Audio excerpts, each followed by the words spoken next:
Hello and welcome to Bringing Education Home. I'm Herb. And I'm Christina. Together, we are sharing ideas that will help families grow stronger, healthier, and oh my golly, we are having fun this morning, ladies and gentlemen, boys and girls. Here we go one more time. Go. Hello and welcome to Bringing Education Home. I'm Herb. And I'm Christina. Together, we are sharing ideas that will help grow stronger, healthier families that are both inside and outside the box. If you like the show, be sure to follow Christina on Facebook. And please leave us a like and review on your favorite podcast platform. Today, I have the pleasure of introducing Rebekah Beneteau. She is an internationally known sex and relationship coach and an energy healer. Her programs, former podcast, the Ask Me Anything Love and Sex show on Blog Talk Radio, and her YouTube channel have helped thousands of people become more gratified, have more gratified relationships and sex lives. She is a mom, a grandma, an author, and her mission in life is to transform the world by helping people allow and express their authentic sexuality. Welcome, Rebekah. Thank you for joining us today. Well, thank you very much for having me here. And it's kind of funny because this is the first time we've ever actually had to redo our introduction, and we were talking about that right before we started. So, and so it just kind of goes that way sometimes. The thought was put out there, and then we just jumped right in on it. You know, it's kind of an exciting topic, right? You know, when you bring up the topic of sex, sexuality, people get like champagne bubbles running through their body. So I like that imagery. That's really, really cool. Yeah. Yeah, it used to be that in a way because, it's forbidden. It's kind of hush hush. But now there's a lot of people who are actually kind of afraid to talk about it because of all the weird stuff that's going on and the changes in the vocabulary that are being thrown out there. So, you know, it's not just the bubbly. Sometimes there's this, wow, I'm not really sure we want to go there. So, but we are a family show, and we know it's super important that to help our families, we have these discussions, right? We know that we need to talk to our kids about it at certain times of their life. And one of the things we wanted to focus on today was to make sure we talk about parents, because when they're raising those kids, guess what? Sometimes this topic gets a little pushed off to the side. And that's one of the reasons why we wanted Rebekah to come and share with us today a little bit more about what do we do when we're so tired as a mom and a dad raising kids? What do we do to keep our life spicy and exciting so that we can come and be the best we can be in our families? So yes, we are going to have fun with this topic today. Yay. Awesome. Yeah, I so agree. You know, I always say happy parents, happy kids. Mm-hmm. And, you know, it's kind of a shame, but really what most people have been taught is judgment. Like if I judge myself, figure out what I'm doing wrong, and then try to get it better. And of course, we judge our parenting all the time, and we have all these images of what it means to be a good mom, to be a good dad, then to be a good partner, and all of those things. And, you know, I like the saying of the good enough mother, right? That's what you have to strive for. But if you're always putting your kids first and then your relationship with your partner starts to suffer, that is going to impact your children. You might think that they don't know what goes on behind closed doors, but they're very psychic little beings. And they can pick up on any of that angst or unhappiness, unfulfillment. So the best gift you can give them is to be the best version and happiest version of yourself. So this is actually kind of an interesting, weird, kind of sensitive topic. How did you get involved in it in the first place, and to the point where you actually have a podcast where Ask Me Anything About Love and Sex? Yeah, well, thanks for asking me that, Herb. So, I mean, I think from the family stories, I was always a little bit promiscuous and curious in this area.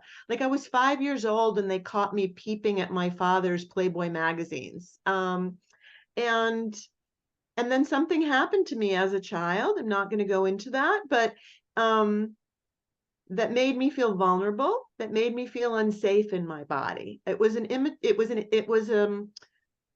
introduction to sexuality before I had the mental and emotional tools to handle it. I was 8. And what I chose in that moment was to kind of leave my body. And I spent the next 20 years of my life thinking that my job was to be, maybe even more than that, to be sexually available for other people, while not really being present myself during the act. Like, Yeah. and when I got to be in my early 30s, I was married at this point. I had a beautiful little girl at home. I had a handsome husband, and yet I was lying there going like, are you done yet? And I realized that I was too young to have no sex life, to be that dissatisfied and disconnected from him. So that started my personal journey. And I went to classes and I got coaches and I did my research. And now I want to take people on the journey that I went on and hopefully do it for them much faster. Yeah. That's good because, yeah, I mean, so many of us don't know how to deal with whenever something happened when we were younger. And so the fact that you went through research, you went through coaches, you went through different things to help make sure that you were brought back to a place of okayness. And that's what I'm hearing, is that you're, doing much better now with all of that. And then being able to help others. Yeah, that is awesome. Yeah, thank you. I mean, I'm way better than okay. Yeah. I have a context now. I recognize that actually I am a healer. And in fact, I was pregnant with my first child when I literally could look at people and I would hear inside my head, like one woman, I'll tell you the most striking one was that I looked at her and I heard she's going to have a scare. She's going to find a lump in her breast, but it's not cancer. It's a kind of message from the universe for her to stop being there for her son and her husband all the time and put more attention back on herself and pamper and love herself. And I just kind of got that in my head. I never said anything to her. About a week later, we were at work and she asked to talk to me and she said, I just found a lump in my breast. I'm really scared. Yeah. And I was able to tell her that I had like psychically received this information for her and it turned out to be true. Yeah. So that was kind of my entree into this world of recognizing that I had a capacity with healing. And over the years, I went to a 4-year school for that. And I helped people get with infertility. I helped people with bad backs and bipolar and cancer and hearing loss and all kinds of things like that.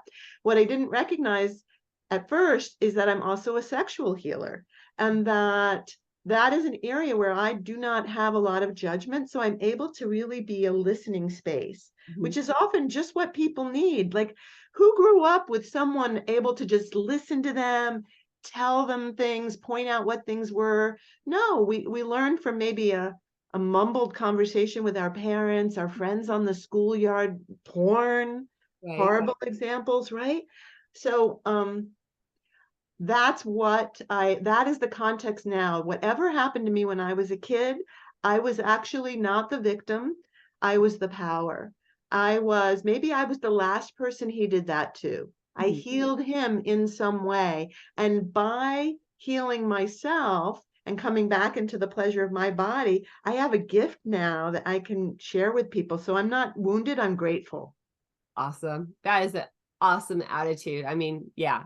And that's what we really want to help our families understand, is that, we don't want to be in the victim state. We want to be in the empowered state, the resilient state, the bounce back, the moving forward and growing our families and being the best that we can be.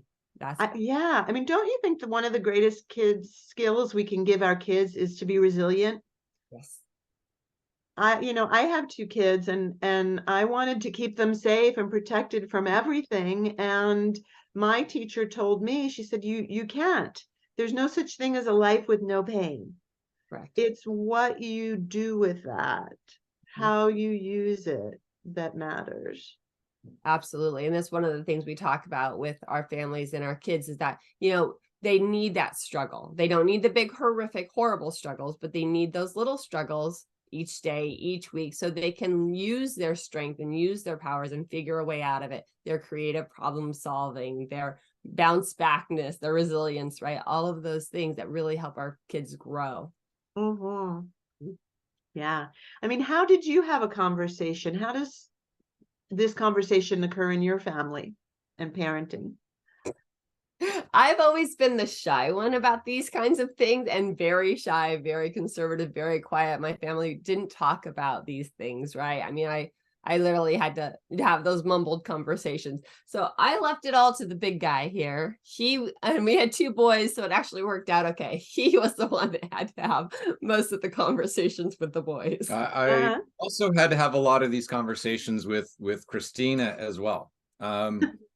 Because even if there's not necessarily trauma there, I'm not saying there was or wasn't, but even if there's not, the way she was raised is it was hush hush, it was mumble mumble, it was that's dirty, that's disgusting, you don't want to go there, we can't talk about it. And so for quite a lot of years in our marriage, that was probably one of the biggest problems we actually had. And it took a lot of years of me being patient and gentle and finding different ways to explain things, because there was that it's dirty, it's not right.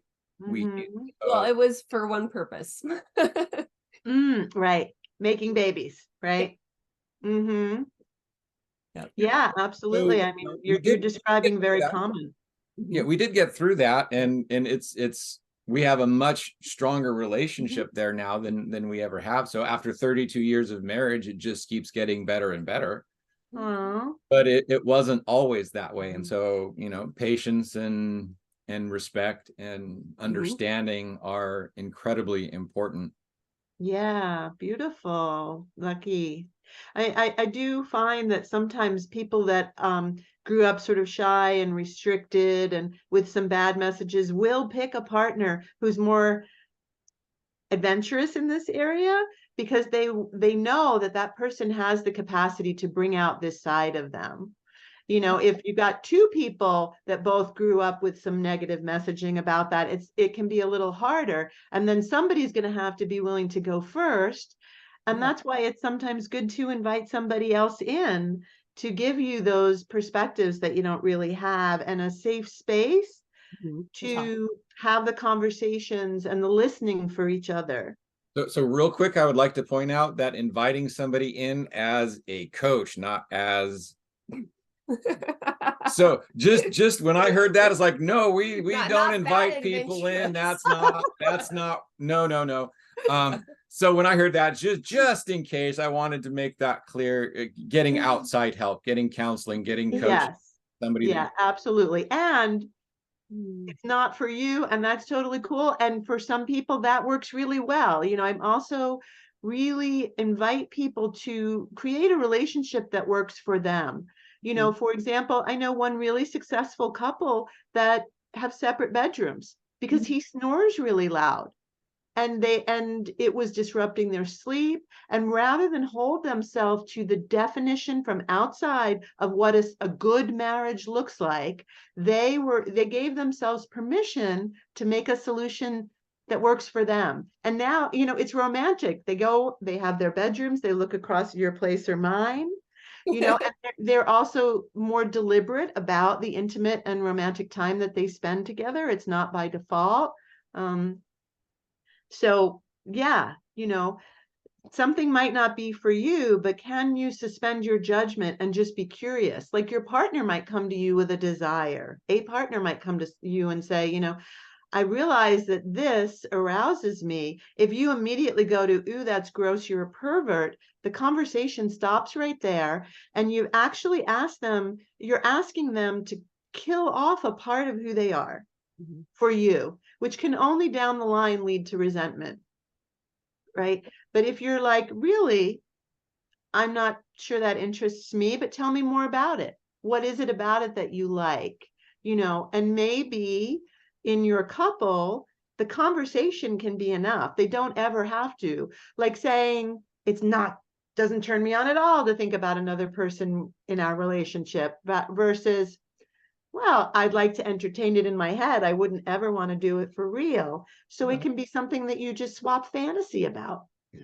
And you use it in that way to fuel your relationship to each other. Yeah, to create more connection. And it goes back to that respect and discussion and, the love between the partners. And, really knowing where the boundaries are as a couple, as a group, if you're in a dedicated relationship. Mm-hmm.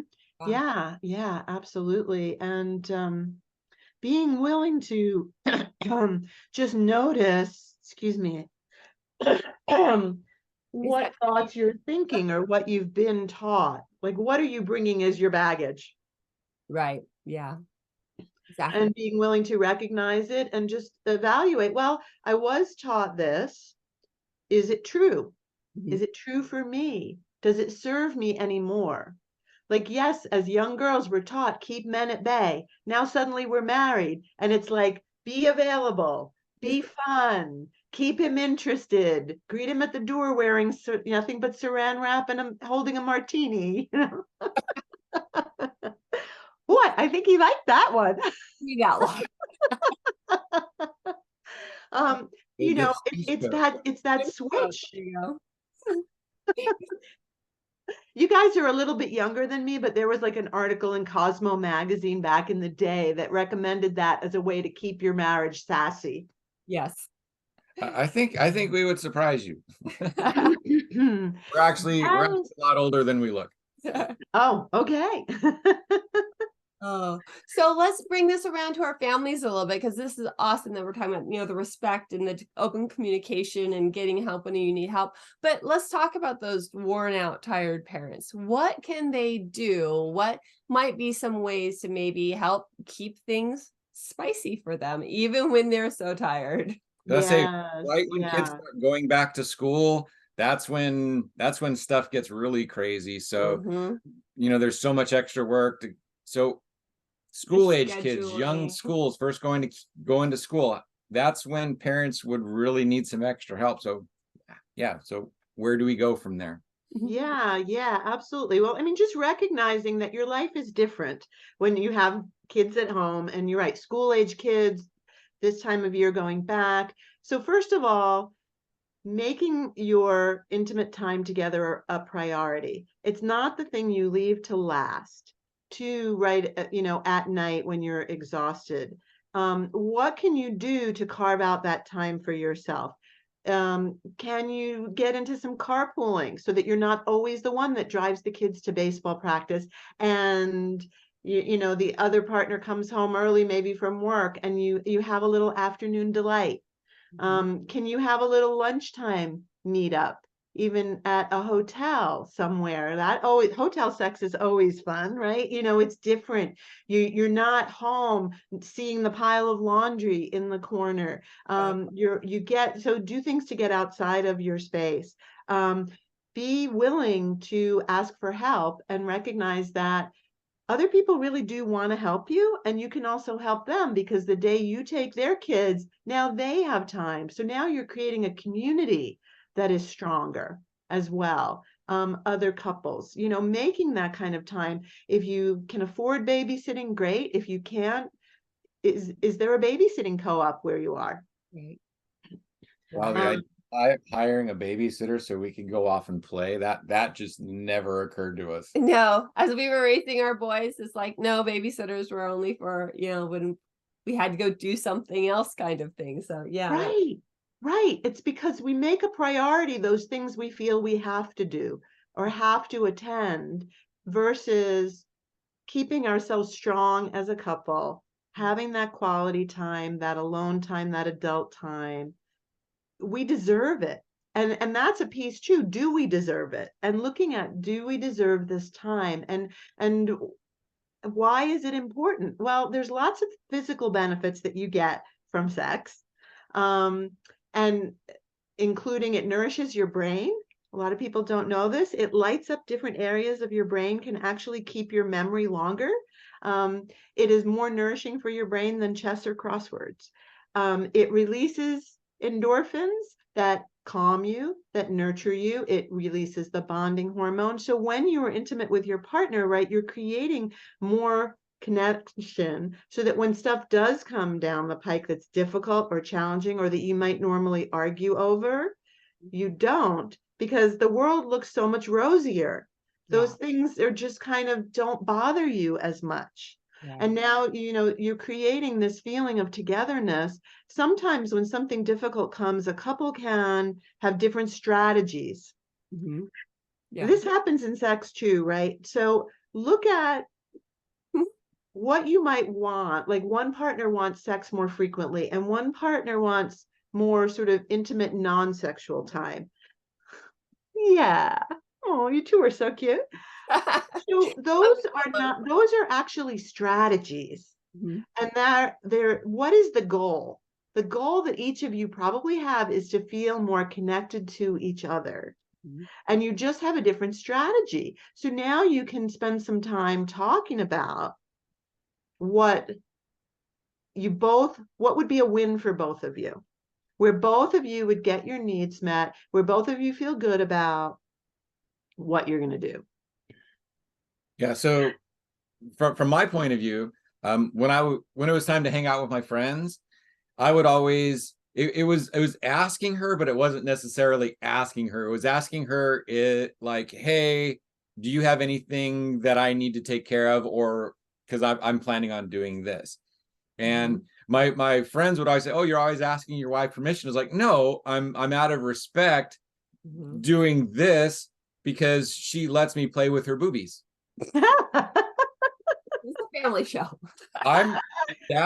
We're talking about sex. That's about as PC as we get. And so it's like, I'm sure we've got plenty of nursing mothers on there. Boobies, I nursed my kids for quite a long time, but when my daughter stood in the middle of the supermarket and said, Mom, it's boobie time, I said, I think it's time to wean. When they can literally ask you with words and undo your blouse in public, it's time to start thinking about weaning. But yeah, I mean, that's beautiful. That's respect. And I also love that, you allow for time. It can also get challenging when we have small kids at home and all the time becomes about the family, and yet being with our friends separately also nourishes us and gives us something different to bring back to the relationship, something else to talk about. If you're always together and all your conversations are about the kids, it's nice for one of you to go out and go, oh, look, this is what happened when I was out with the girls, and this is what's happening, or I went to a concert, I went to a ball game. It also can add some fuel. Yeah, actually, it was one of the things that we made sure happened even when we were in our early marriages. Like, he had his guy time and I had my girl time, just because we knew that even though we loved being together and we loved being a family, we did need breaks every once in a while, and people need to be away from people. What is it? Absence make the heart grow fonder, right? We met in college, and so we were together 22 to usually 22 to 24 hours a day. The only time we were apart was during classes. She would come to my sports things, I would go to her stuff, and seriously, classes or work time was the only time we were apart. Even into, so that's probably like 6 years of our marriage. It's like we were together all day long, every day, and I still, I love that. I wish, and we're actually kind of back there now because we're starting our own business and entrepreneur journey, right? You get to make your own. So absolutely. I can spend all day, every day with her, and it just keeps getting better. Well, that's lovely. When we did first have kids, I got really jealous of my kids because they had more access than I did. Yeah. Yeah, absolutely. I mean, I remember well when my kids were very small, like my touch needs were met.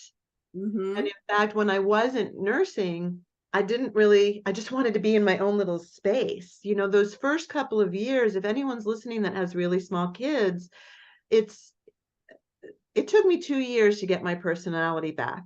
I feel like after each of my births. And if you can remember that nothing lasts forever. And so I know sometimes for the man, it feels like she's gone. She's never coming back. What happened to the sexy wife I had who was always up for everything? And now, she's this other person.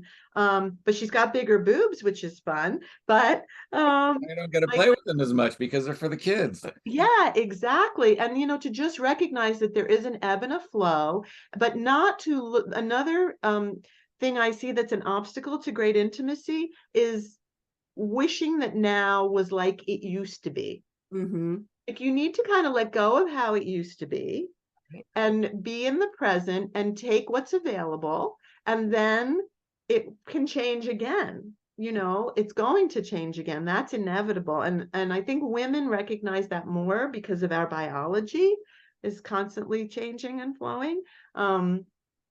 So to recognize and to just, there are other things that you can do to keep things spicy if you don't have time or energy or even desire for the physical.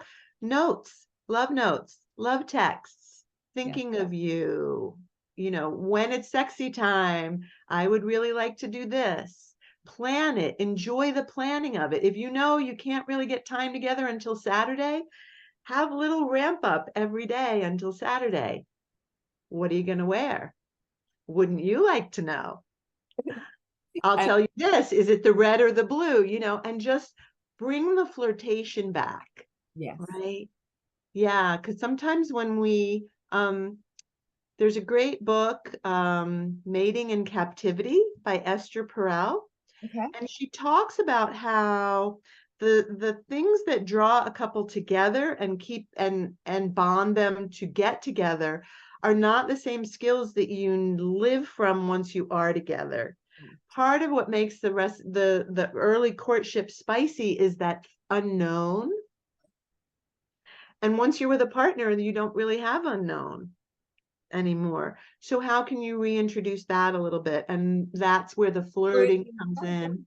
Yeah, unless you keep learning and developing, and then you have a little bit of unknown. So Yeah, exactly. Yeah, we've been together since 1989, and I still find amazing things about her all of the time, but I continue to look for it, because that was my responsibility. Mm-hmm. So, if you keep looking for ways to love your wife, you will keep finding new ways to love your wife. And again, that's a responsibility. But, I also had this understanding that at some point my kids were going to be out of the house, and then I would have her back to myself. And if I blew it early, then that time, because that's 18 years per kid. So if you 18 to 25, depending on how many, maybe 30, depending on how many kids you have. But then you got like another 30, 40 years where probably you have that person without the kids, without the distraction. And so if you set it up right for those times, then the end game is incredible. Yeah. I mean, you two are a lovely couple. I hope you're teaching that to men, Herb, like this idea of you're always curious and always looking, and you don't assume you know everything about her. There's so much more to find and to keep discovering and keep you interested. I love that.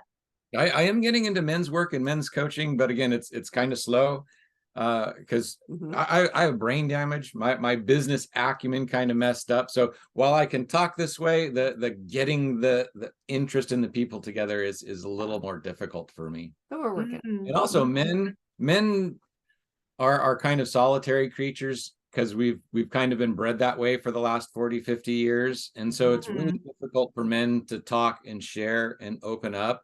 But it is so incredibly valuable, because the couple of men that I have been able to have these conversations with, just the way their life opens up for them, it's really incredible. So I completely agree.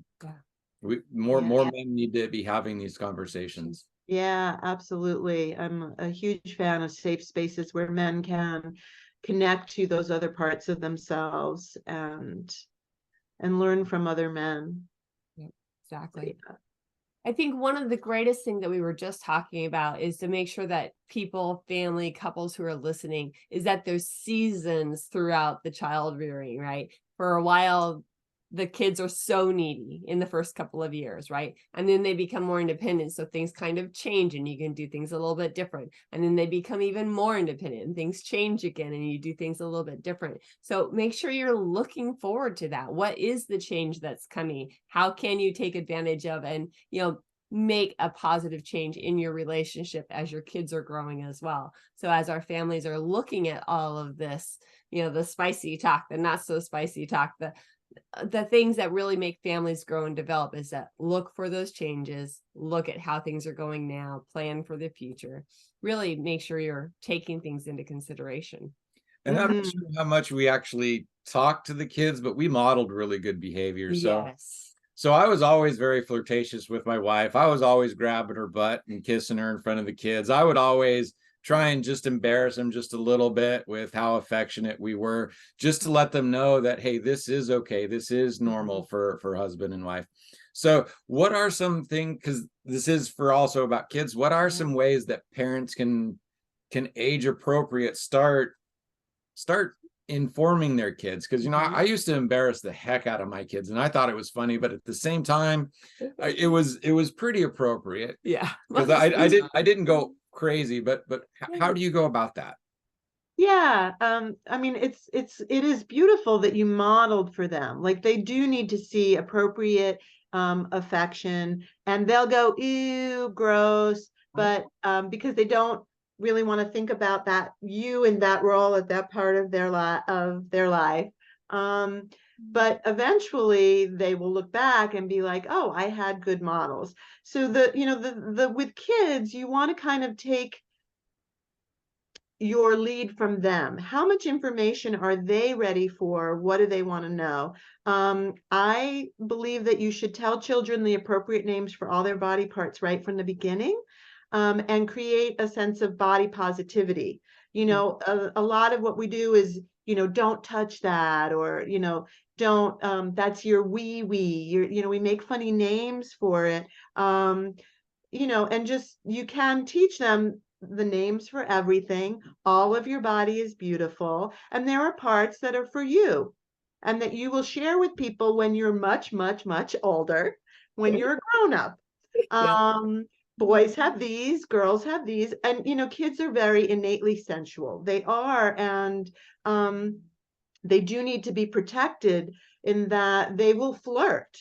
They will rub themselves against people. They want to be held and cuddled. And that touch is okay. There's lots of other people who have lessons for you on teaching kids about good touch and bad touch. And there's a woman, might be Dr. Sue, who has a whole book on sort of age appropriate conversations with your kids that I would recommend, because I work the grown-ups who didn't get it right the first time. Right. But if we can lay a foundation for the fact that your body is beautiful, whatever shape it is, your naked body is beautiful. And in this culture, we do keep that for ourselves. But I also know nudist families. There are safe spaces where people go as a family and go camping and everybody's naked.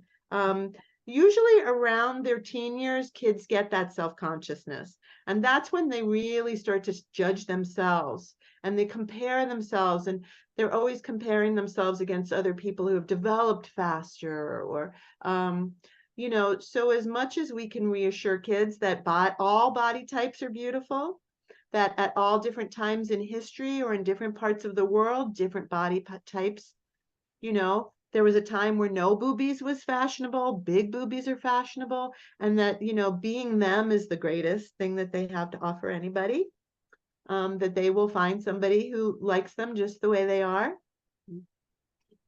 And that when you are old enough to understand the emotional repercussions of sexuality, that's when you can do things about it. And in the meantime, this is something that people do when they're in love. It's the thing that makes babies. And to understand that every person you're with is going to somehow impact you.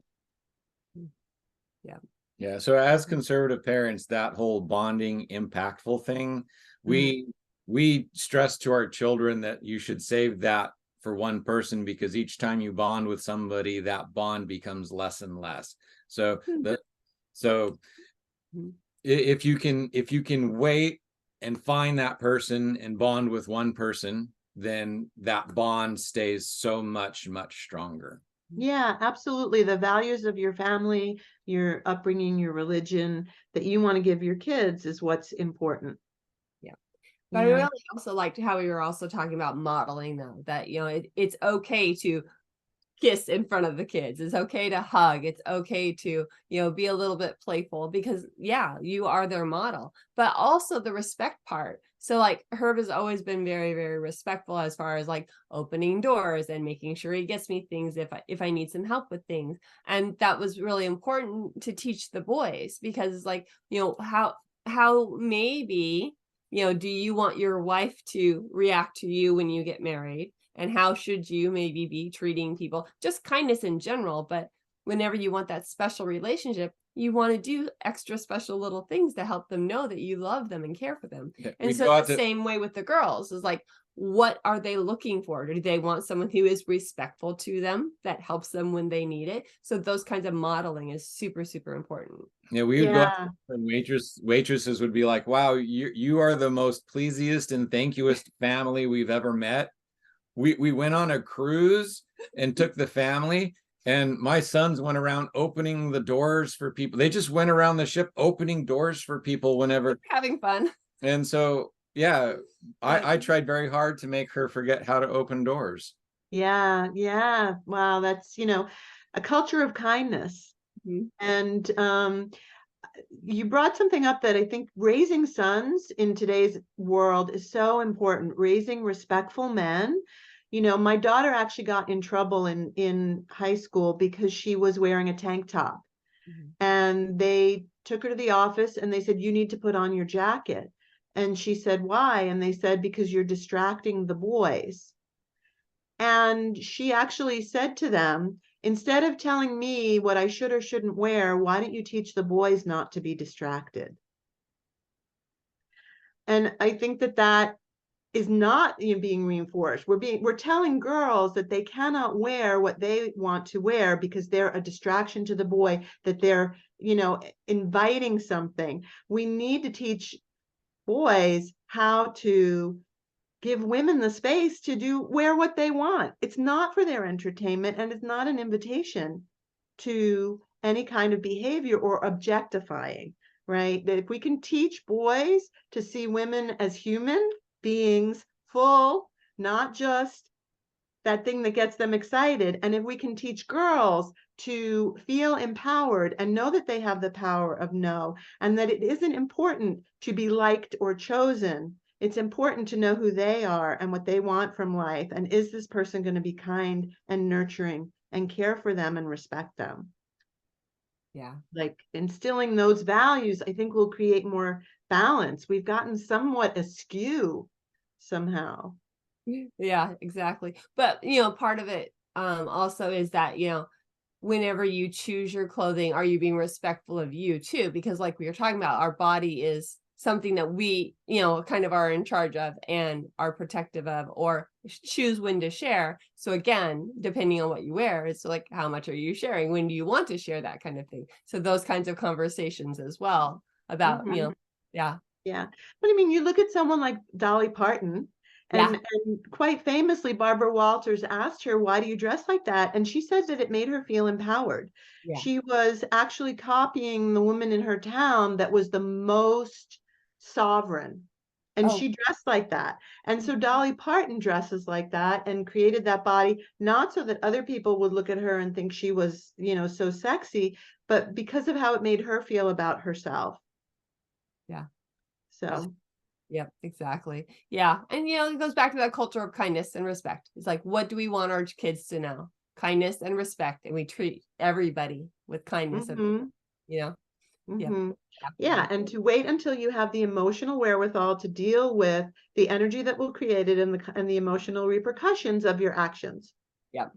Exactly. Yeah. Mm-hmm. Awesome. Well, this has been a wonderful conversation. Is there anything that we haven't touched on that you kind of were hoping maybe to touch on as we had our discussion today?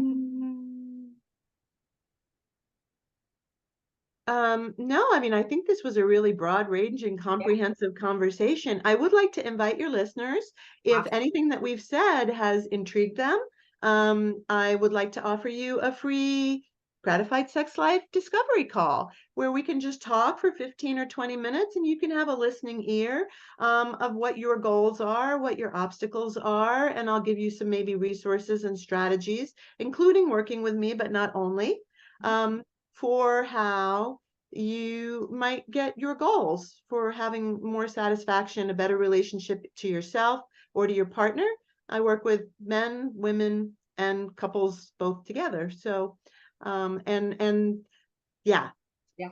Awesome. And that was actually going to be my next question. Make sure you give list out your website or how you want them to contact you. And of course, everything is going to be in our show notes, how to get a hold of you for that discovery call and stuff. But say it out loud. What's the best way to contact you so they can hear it too? And Well, so I have two websites. One is pleasureevolution.com, which deals primarily with the sex coaching. And then I have RebekahBeneteau.com, which is more about the energy healing, which can be done long distance or in person.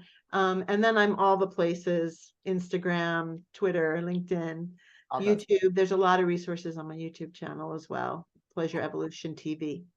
Nice. And so if you are frustrated, if you don't have anybody to talk to, if there isn't anybody in your life that you can have these conversations with, then this is a fabulous resource, because being able to hold space in a non-judgmental way and just listen, just being able to get out what you want can make such a difference in your life, just being able to say what you need to say. So absolutely. If this is something that sounds like you need, if it's like, oh, I would love to, but I can't, give it a shot, give it a try. Yeah. It is amazing how far you can get just by having somebody listen to you. Absolutely. And don't underestimate the cost to your relationship. I mean, with a 50% divorce rate, and how many of those are because you cannot find a meeting place sexually. And you may think that it's not possible, but it really is, to find the meeting ground to create that level of connection that you may not have had before, and to address it before it becomes so problematic that one of you thinks you have to leave or cheat or something equally detrimental. It's not superficial or shallow to be willing to make this important and invest in it. Yeah, exactly. And for all of our families, remember that intimacy relationship is part of the family. It's what we need to make sure that we are working towards and being consistent with, and respectful to, but then also showing our family, our kids, what that looks like, so we can have a better world where people do love and care and hopefully stay together. Because unfortunately, we know all those statistics that families who stay together tend to be a little more successful, a little bit happier. So, there's always the offs, the oopses, but people who stay together really do tend to have kind of a better chance at things. So help our families, help you, make sure you're building those relationships. Rebekah, it has been a wonderful conversation. Thank you for your guidance, your help. And let's keep growing our families into healthy, happy, and successful kids and families. Yay. Thank you for joining us. Make sure you reach out to Rebekah. Make sure you reach out to Herb and I. We're always here. Thank you so much for having me and for your work in the world. It's been a pleasure. Thank you very much for agreeing to be here today. All right. Bye for now, everybody.